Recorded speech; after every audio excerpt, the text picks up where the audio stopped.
Vipi kama nitakwambia kwamba timu ya Young Africans ya wanawake inasemekana imesajili mchezaji ambaye ana muonekano wa kiume na wamepigwa pini.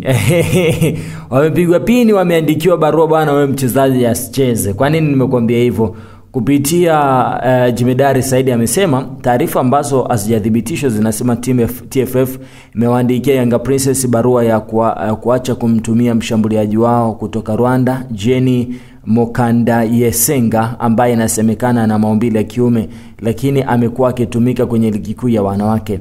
Yanga Princess wametakiwa kutomtumia mchezaji huyo kuanzia kwenye mchezo wa ngao ya jamii ambapo tarehe 9 mwezi wa 10 dhidi ya JKT mpaka pale uchunguzi kumhusu utakapokamilika.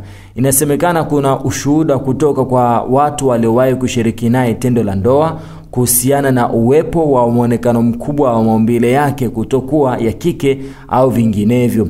Kumekuwa na changamoto sana kuhusiana na wanamichezo wa kike wenye kiwango kikubwa cha hormones zinazofanya waonekane kama wanaume kuliko wanawake, lakini kuna ambao wamekuwa na sehemu mbili za siri, yani ya kike ambayo ndio huwa kama ya asili kwake na ya kiume. Wapo ambao sehemu zote ziko active na wale ambao sehemu moja ipo more active.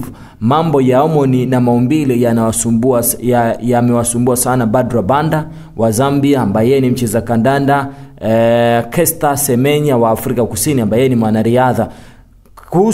Kuna masuala ya kanuni na taratibu za kuzingatia kabla ya kufikia maamuzi yoyote. Naamini TFF kuna kitu wanakijua zaidi na watafuata taratibu katika kufikia maamuzi yao. Tuachane na miemko ya kishabiki na hisia. Sasa haya ni maneno ya Jemedari Saidi bin Kazumari. Binafsi sintatia neno kwenye hilo eneo, nitakuacha wewe pia uchambue. Je, umemuona na unamjua vipi, unamuonaje? Alafu utakuja kuniambia hapo chini kwenye comment. Asante and bye bye.